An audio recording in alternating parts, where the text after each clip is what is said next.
अस्सलाम वालेकुम नाज़रीन, आप देख रहे हैं ZH न्यूज़। मैं हूं ज़हीर अहमद। नाज़रीन, जिस वक्त मैं वीडियो रिकॉर्ड कर रहा हूं उस वक्त पार्लिमानी कमेटी जिसने चीफ जस्टिस की तैनाती या चीफ जस्टिस के नाम का फैसला करना है, वो रुका हुआ इजलास PTI को मनाने की कोशिश क्यों की जा रही है, और अगर कौन चीफ जस्टिस बना तो उसके हवाले से क्या किया जा सकता है, उसके पास ऑप्शन क्या है। हुकूमत की तरफ से भी कुछ हुकूमत के ऊपर भी सवालात बनते हैं, वो भी है। और काजी फैसल साहब ने जाते जाते जो अभी एक इख्तलाफी नोट इजाफी नोट वगैरह जो भी दिए हैं रिजर्व सीट वाले फैसले के ऊपर, उस पर भी बात करेंगे। शुरू करते हैं हम जो आज फैसला 12 रुकनी कमेटी ने करना था, उसमें जनाब सबसे पहले तो PTI ने अपने बंदा और सुनी रात ने अपने मेंबर उनके नाम वापस ले लिए थे, और उनका मानना यह है क्योंकि ये प्रोसेस का एक हिस्सा था। हमने बकौल गौहर साहब के, मुझे नहीं समझ आई गौहर साहब की लॉजिक क्या है। जब एक चीज़ आप मान ही नहीं रहे 26वीं तरमीम में, आप नाम लें वापस लें ना लें जो मर्जी करें, तो उसके ऊपर नाम दे के वापस लेना वो मेरे समझ से बिल्कुल बात। लेकिन बहरहाल वो वकील बेहतर समझते हैं। लेकिन PTI को के लिए पहले इजलास शुरू हुआ, इजलास मुलतवी हुआ, कोई किसी फैसले पे पहुंच नहीं सके, और PTI कहा गया कि PTI को राज़ी करने की कोशिश की जाती है, जिसमें फजलुर रहमान साहब का भी असद कैसर साहब से रब्ता हुआ है। और राज़ी करने के लिए जनाब साहब एहसन इकबाल साहब हैं, और ख्वाजा आसिफ साहब हैं, राना अंसार साहब भी हैं, और एक मेंबर और भी हैं जो कि राज़ी करेंगे। अगरचे इनकी ख़ास तौर पे ख्वाजा आसिफ साहब की जो हिस्ट्री है, जिस तरीके से वो बातें करते हैं, वो लगता तो नहीं है राज़ी करेंगे। ये हफ्ज़ तकद्दुम के, तो वो क्या कहते हैं, क्या वो पता नहीं कौन सा वर्ड इसके लिए यूज़ होता है, कि वैसे ही एक हाज़िरी लगाने के लिए टोकन वो पूरा करने के लिए जनाब साहब वो कर रहे हैं, और कुछ भी नहीं है। तो अब अगर PTI को राज़ी करने की सिर्फ फ़िक्र इस वजह से भी हो सकती है कि अगर ये राज़ी हो जाते हैं, आके बेशक इख्तलाफ करें, तो इसका मतलब है PTI के ऊपर फिर ये बातें बनाएंगे, बाद में करेंगे कि देखें जी आप तो 26वीं तरमीम को मान ही रहे थे, हमने जो इसी 26 तरमीम के नतीजे में बनने वाली कमेटी का आप हिस्सा बने।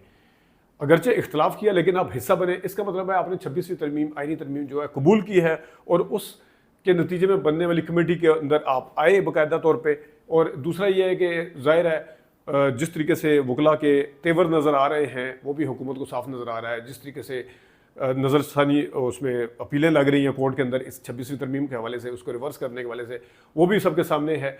और जिस तरीके से जजेस की तरफ से भी खतरा है कि वो किस तरह रिएक्ट करेंगे 25 और 26 अक्टूबर को, क्या होगा, क्या इनके लगाए हुए चीफ जस्टिस को मान लिया जाएगा, इसके ऊपर भी काफ़ी सारी बातें हो रही हैं। लेकिन गालिब इम्कान ये है, ज़्यादा चांस ये है कि जैसे या अफरीदी को बनाया जाएगा। लेकिन एक सरप्राइज़ भी दिया जा सकता है, वो है जस्टिस मंसूर अली शाह के हवाले से, कि जस्टिस मंसूर अली शाह को के हवाले से जिसने ख्वाजा आसिफ साहब बात कर रहे थे, पहले जनाब साहब उनको ठीक ठाक प्रेशर में लाया जाए और फिर अचानक इस तरह से बात की जाए।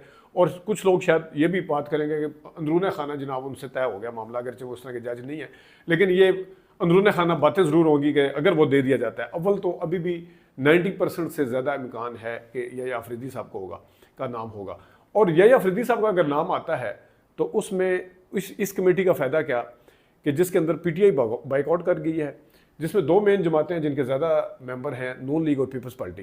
पीपल्स पार्टी के चेयरमैन जो हैं वो अपनी राय दे चुके हैं कि ये जजेस को पता नहीं कंट्रोल कर सकेंगे कि नहीं मंसूर अली शाह। वो मुझे नहीं पता वो कंट्रोल करना किसको कहते हैं, कि जजेस का काम इंसाफ देना होता है, जजेस का काम आपस में मिल के काम करना होता है। कंट्रोल करने का लफ्ज़ जो उन्होंने इस्तेमाल किया था, ये बहुत बड़े सवालात उठते हैं। एक तो ये अपनी राय दे चुके हैं, तो कल अब अगर मंसूर अली शाह नहीं बनते, और नून लीग वैसे ही मंसूर अली शाह साहब पे तपी हुई है, लेकिन इसके बावजूद भी अगर उनका नाम आ जाता है तो उसमें 2-3 रीजंस हो सकती हैं। एक तो ये है कि उनके ऊपर एहसान किया जाए, देखें जी हमने फिर भी आपको बनाया, यानी कि वो एक था जो ऑटोमेटिकली बन रहे थे कि इनकी नज़र में शायद कोई और तरीके से वो फैसले करते, तो अब हमने आपको चुना है तो आप थोड़ा सा वो करेंगे। एक जो मैंने पहले बताया कि बीच में बातें होंगी कि इनके साथ मामला तय पा गए, ये भी बातें की जाएंगी। और तीसरा ये है कि देखें जी हमने कमेटी बनाई है, और उस कमेटी के ज़रिए हम सारा कुछ लेके आए हैं, और हमने मंसूर अली शाह साहब को बनाया, किसी और ने नहीं बनाया, ऑटोमेटिकली नहीं बने। तो ये काफ़ी सारी इसकी रीजंस हो सकती हैं। लेकिन अभी भी मेरा मानना ये है कि या अफरीदी साहब का अगर नाम आता है, उसके ऊपर या अफरीदी साहब किस तरह रिएक्ट करेंगे, क्योंकि या अफरीदी साहब का एक रिकॉर्ड है जिसके अंदर उन्होंने बेंचेस से रिक्यूज़ किया हुआ है। अगरचे रिक्यूज़ करना बेंच के अंदर से और चीफ जस्टिस बनने से इनकार करने में बहुत फ़र्क है। लेकिन रिक्यूज़ करने का मतलब है कि आप किसी बेंच से रिक्यूज़ कर रहे हैं, आपको एतराज़ात हैं, ख़दशात हैं। तो अगर आप उन छोटी छोटी चीज़ों के ऊपर एतराज़ात हो सकते हैं, तो आपको अपने सीनियर कोलीग के हवाले से, उनका नाम निकालने के हवाले से क्यों खदशा नहीं होगा। आपको एक कमेटी, जुडिशल कमीशन के ऊपर जिस तरह कमेटी का बीच में हुकूमत वक्त का बीच में जिस तरह उसमें सिक्का चला दिया गया है, जिसमें उसको एक पावर दे दी गई है सुप्रीम जुडिशियल काउंसिल में, एक जज होने की हैसियत से या अफरीदी साहब को इससे क्यों मसला नहीं होगा। और जिस तरीके से 26वीं तरमीम पास करवाई गई है, जो तरीकाकार अपनाया गया है, अगर एक कोई भी जज है सुप्रीम कोर्ट का, जिस तरह कहा जाता है कि अपने इदारे के लिए भी होते हैं, अपने इदारे को भी प्रोटेक्ट किया जाता है, तो क्यों नहीं करेंगे। और अगर वो इनकार कर देते हैं तो फिर तो जाहिर है वो जस्टिस अमीनुद्दीन साहब आगे वो इनसे ज़रा ज़्यादा कहा जाता है कि हुकूमत के हक़ में हैं, लेकिन अगर वो इनकार नहीं करते तो फिर या अफरीदी साहब के अगेंस्ट जो बाकी जजेस हैं वो किस तरह रिएक्ट करेंगे, ये एक बहुत बड़ा सवाल है। और इसके अंदर काफ़ी सारी चीज़ें जो हैं वो आपको समझ आ जाएंगी कि जब ये फैसला होगा कि चीज़ें जो खुल के बिल्कुल सामने आ जाएंगी।